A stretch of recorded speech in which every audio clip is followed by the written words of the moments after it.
Hey tribe, I'm Zonai, and in today's video I will be discussing the entire history of the Hylian Shield in a series that I have named The Legend of. In this series I will be discussing the complete history of various items, characters, lore, and so much more that exists within the Legend of Zelda franchise. This will be the first of many videos to come, so if you have any suggestions on what you would like me to make a video on, leave it down in the comment section below. But without further ado, let's get into The Legend of the Hylian Shield. The Hylian Shield is a recurring item within the Legend of Zelda series. The Hylian Shield has appeared in Skyward Sword, Ocarina of Time, Twilight Princess, A Link Between Worlds, Breath of the Wild, and it has also appeared in Link's Awakening, but it is only exclusive to the Switch version of the game. The overall appearance of the shield is based on a 12th century European medieval heater-shaped shield design. The Hylian Shield primarily consists of 4 color combinations: blue, red, yellow, and silver. The inner part of the Hylian Shield is blue, the exterior of the shield is silver due to the shield itself being made of steel. Alongside this, there are sometimes silver designs added within the interior part of the shield. Usually these added designs surround the Triforce in some way. Also, the exterior part of the shield may sometimes have different designs depending on the game the Hylian Shield is found in. The Hylian Shield has always bore the mark of the Triforce, and beneath the Triforce you will find the red Hylian crest that represents the goddess Hylia and the crimson Loftwing that is one of Link's companions in Skyward Sword. So when it comes to the overall design of each Hylian Shield that has appeared in various Zelda games, they all look nearly identical, and it really takes someone who is really looking at the Hylian Shield to notice the difference. But there are some noticeable differences in various Hylian Shields to note, and very quickly I just want to say that Skyward Sword and Breath of the Wild's Hylian Shield is completely identical in every way. Ocarina of Time's Hylian Shield is one of those shield designs that did cause a lot of controversy and theories to emerge because there was an extra Triforce added at the bottom of the Crimson Loftwing, and many people saw this and believed that there was a 4th golden goddess, and many people thought that the 4th golden goddess was the goddess of time that is mentioned in Majora's Mask, but it wasn't, and it was just a design choice, and Nintendo quickly removed it in the 3D version and never added it again to any other Hylian Shield design. I was wrong, it was still in the 3D version. And also, Twilight Princess Hylian Shield looks almost identical to the Breath of the Wild and Skyward Sword one, but this shield design does have more metal detailing on it than any other shield. The shield found in A Link Between Worlds and Link's Awakening are nearly the same, and there's really nothing noteworthy to note for these two shield designs.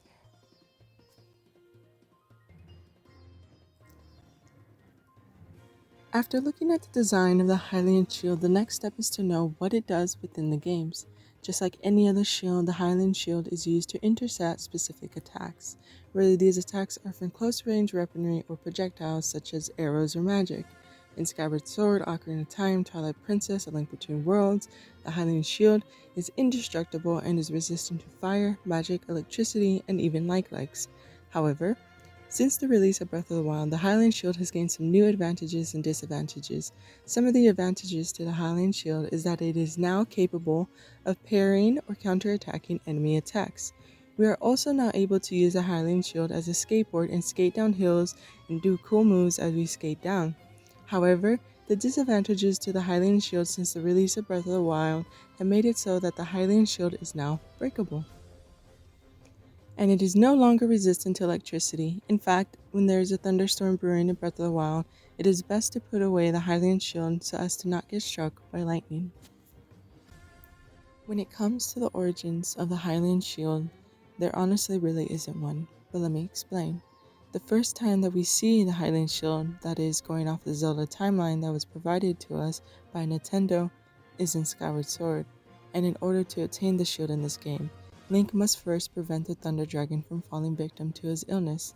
Initially, we meet the Thunder Dragon as a pile of bones, and the only way to revive him is to bring a Timeshift Stone to his location that will allow us to speak to him. The Thunder Dragon tells us that he is sick and that he will die from this illness, and that the robots have tried planting a seed that will grow a fruit that can cure him of his illness, but unfortunately, it will not grow in time to save the Thunder Dragon's life.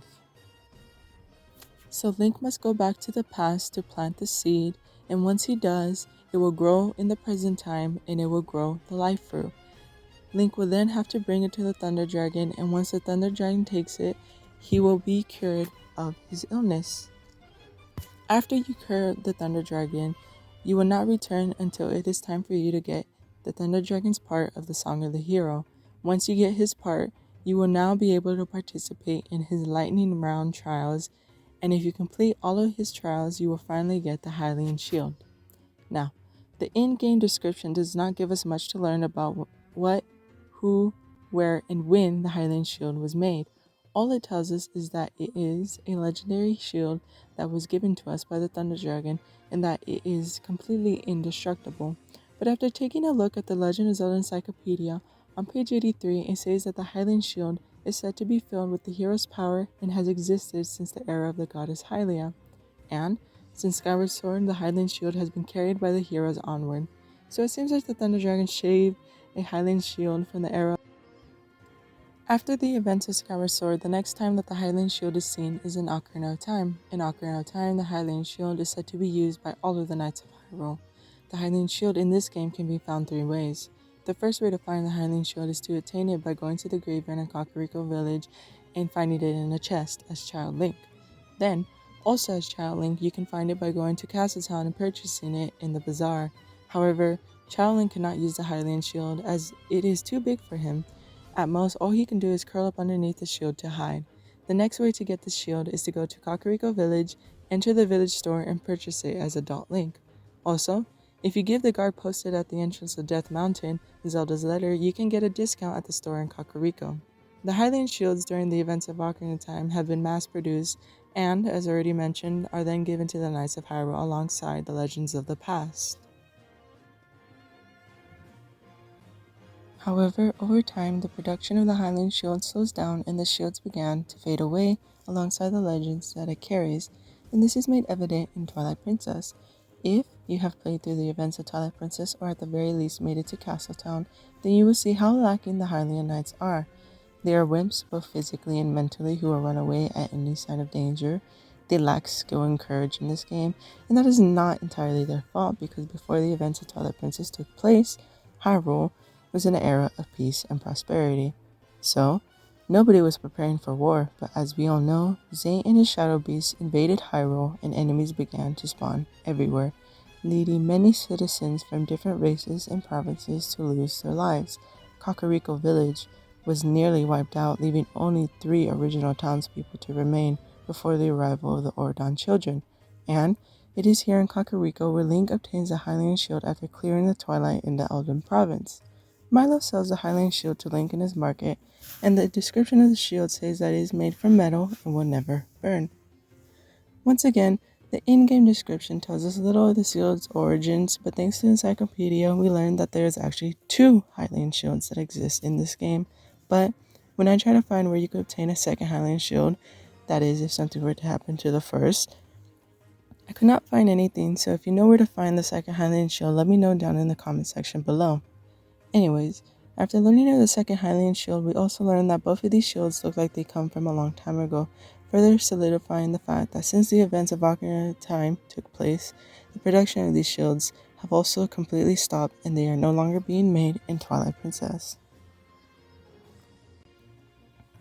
So then, the next time we see the Hylian Shield is within the section of the timeline where the hero is defeated.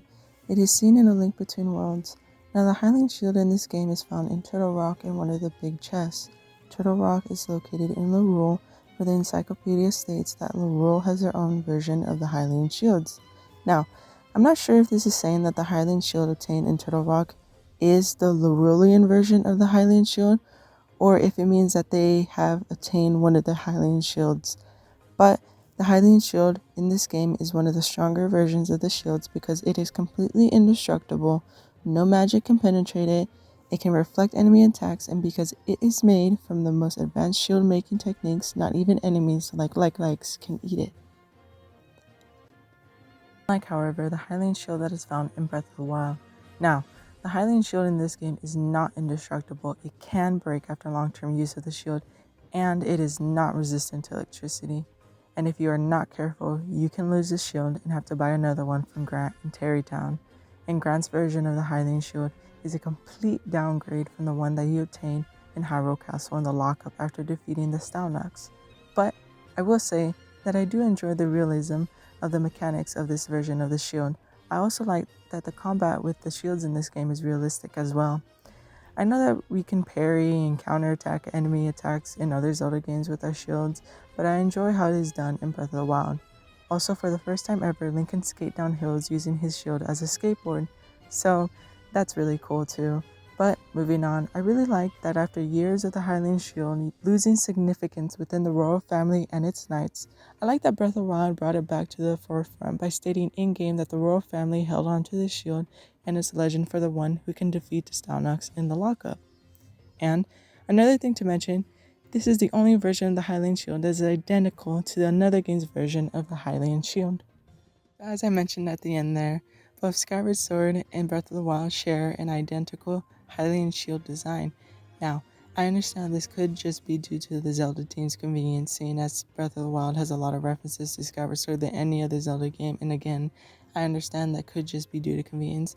I think there is much more to the Hylian Shield in Breath of the Wild, and although this is just one item out of many more important ones like the Master Sword, I think the Hylian Shield, much like the Master Sword, can tell us a lot about the history of Hyrule and all that existed previously.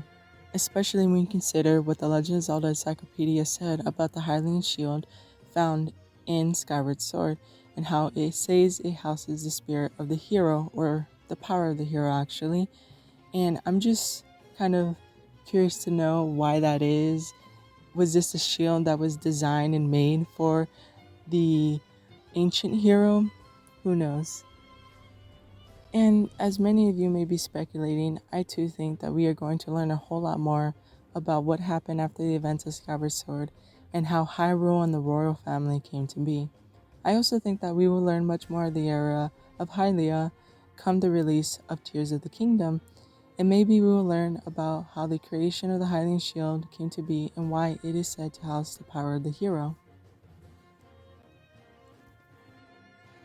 So that's pretty much it for this video, but really quickly, I did want to say that as someone who grew up playing The Legend of Zelda, I was always curious about the Hylian Shield and its creation. Like many of you, I thought that the Hylian Shield was an item that was only exclusive to Link, but after doing my research for this video, I realized that no, it's just a shield that was created for all heroes of every kind, not just the ones walking around in green clothes and a silly green hat.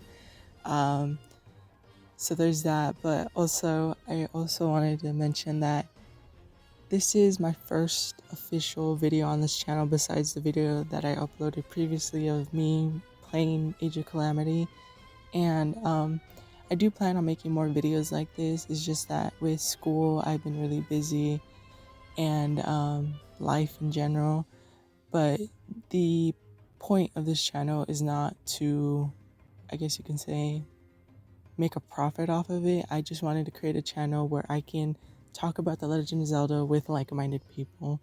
And with that, I would hope that you'll give me a chance and are patient with me as I'm learning how YouTube and editing and all this goes. But yeah, if you did enjoy this video and would like to see more videos just like this one, hit that like button down below and leave a comment of what you thought about this Legend of topic. And if you have any suggestions of what you want me to talk about in this series, let me know too, down in the comment section below. But with all that being said, it has been fun creating this channel and talking to this camera and no one, maybe. But I've been Zonai, and it's been very nice to meet you all.